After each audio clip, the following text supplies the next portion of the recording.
This whole video is very depressing. Hello. So this video is a discussion. I want to talk kind of and mumble my way through how Instagram actually can be a tool, actually can be helpful for people in the creative industry. It can help kickstart a creative career. So I'm a character designer and animator, and I'm currently show running an animated series. That's my sort of specific niche, is, you know, cartoon stuff, character design. I've been on Instagram for years and years now, since I was a young man.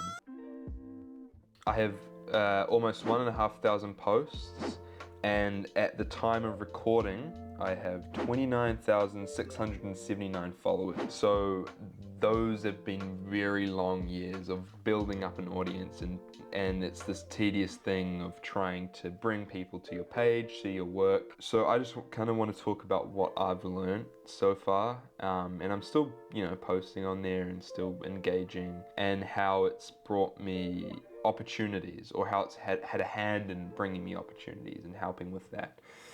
Is this focused? There's certainly a community on Instagram that thrive. You know, all those creative spaces really have a faction of what's on Instagram. People are really interested in seeing art, and it's a great communal thing for that. So yeah, I'm just going to be chatting about how it can be useful, how I've kind of survived Instagram, because it is like a trial by fire. It's very intense sometimes, and it can be very easy to link your emotions and your well-being to how many likes and comments and followers you're getting. And even still, like I've got a number of followers, and I still feel a certain hit when a post doesn't perform well. It's very easy to become emotionally entangled in Instagram, and that is very strange, and it is a weird feeling, and I'm sure a lot of people my age and younger have felt that. But the truth is, it's like that presence is almost crucial, and it's depressing, but that presence on Instagram or on platforms is crucial for making a name for yourself. At least in the very beginning, it can help, not fast track, but it can just help propel your career in a certain way.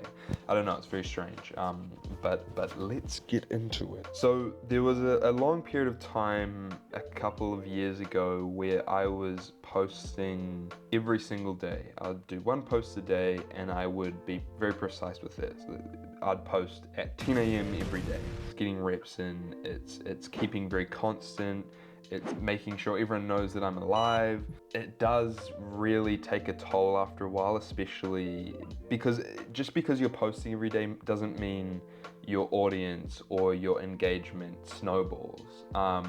That could be the case depending on what you're posting and how well it's hitting with audiences, but for the most part, at least with me, it was a thing where it would go up and then down, and it would ebb and flow, and it's very unpredictable and insanely hard to put a finger on. But I did find, and this is very depressing, truthfully, there was a steady growth over that period of time. It was sort of this elongated experiment where I did find that I gained followers and I gained a bigger audience. Some days it would, you know, I'd get very little likes, and then other days I'd post something random and it would break through and into the outer universe. Over that period, there was an uptick in the amount of freelance work I was getting, just because my work was so constant. I did notice when I stopped posting every day, people were starting to leave.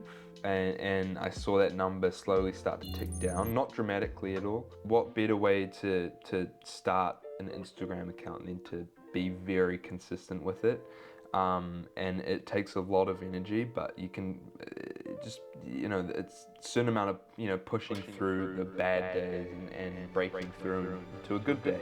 It's so sucky that your presence on social media platforms can sometimes informs your career. It's so sad.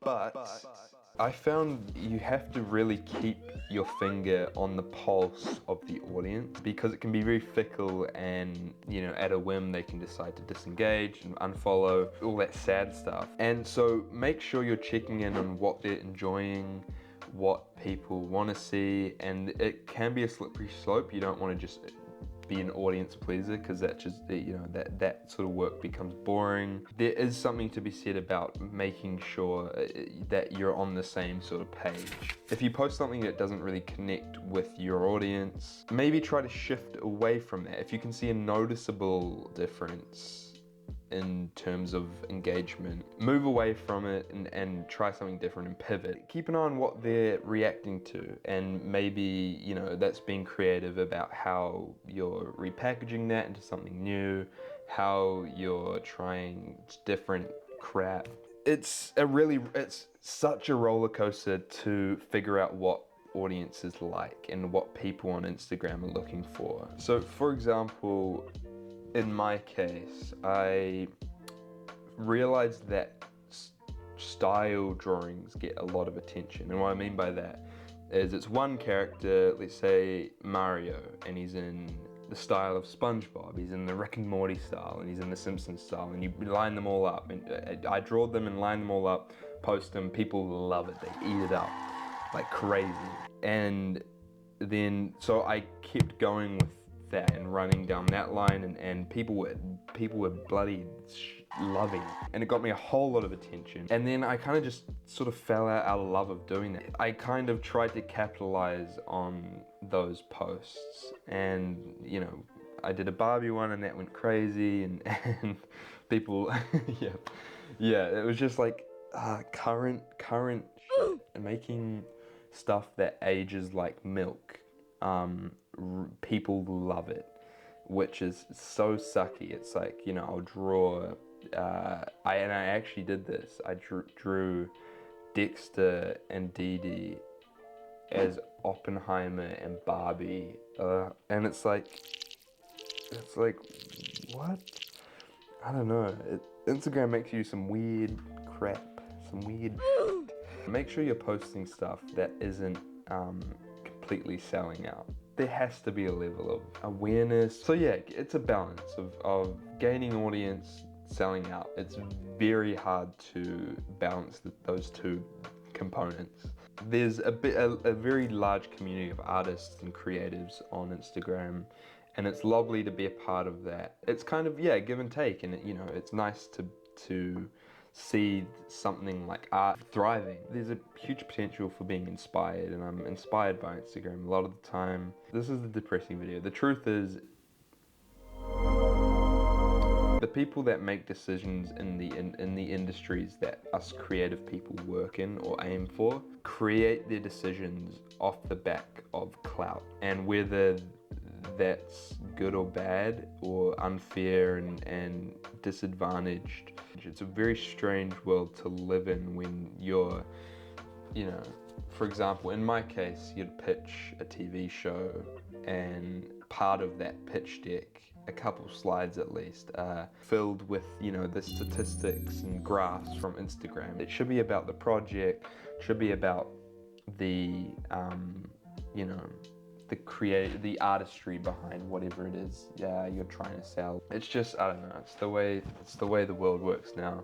So if that's anything to go by, start trying to build something, and use it as an experience, as a learning experience. Use it as some sort of, you know, boot camp for your art, your creative stuff, and that's so much easier said than done. Yeah, this is a discussion about Instagram. Goodbye.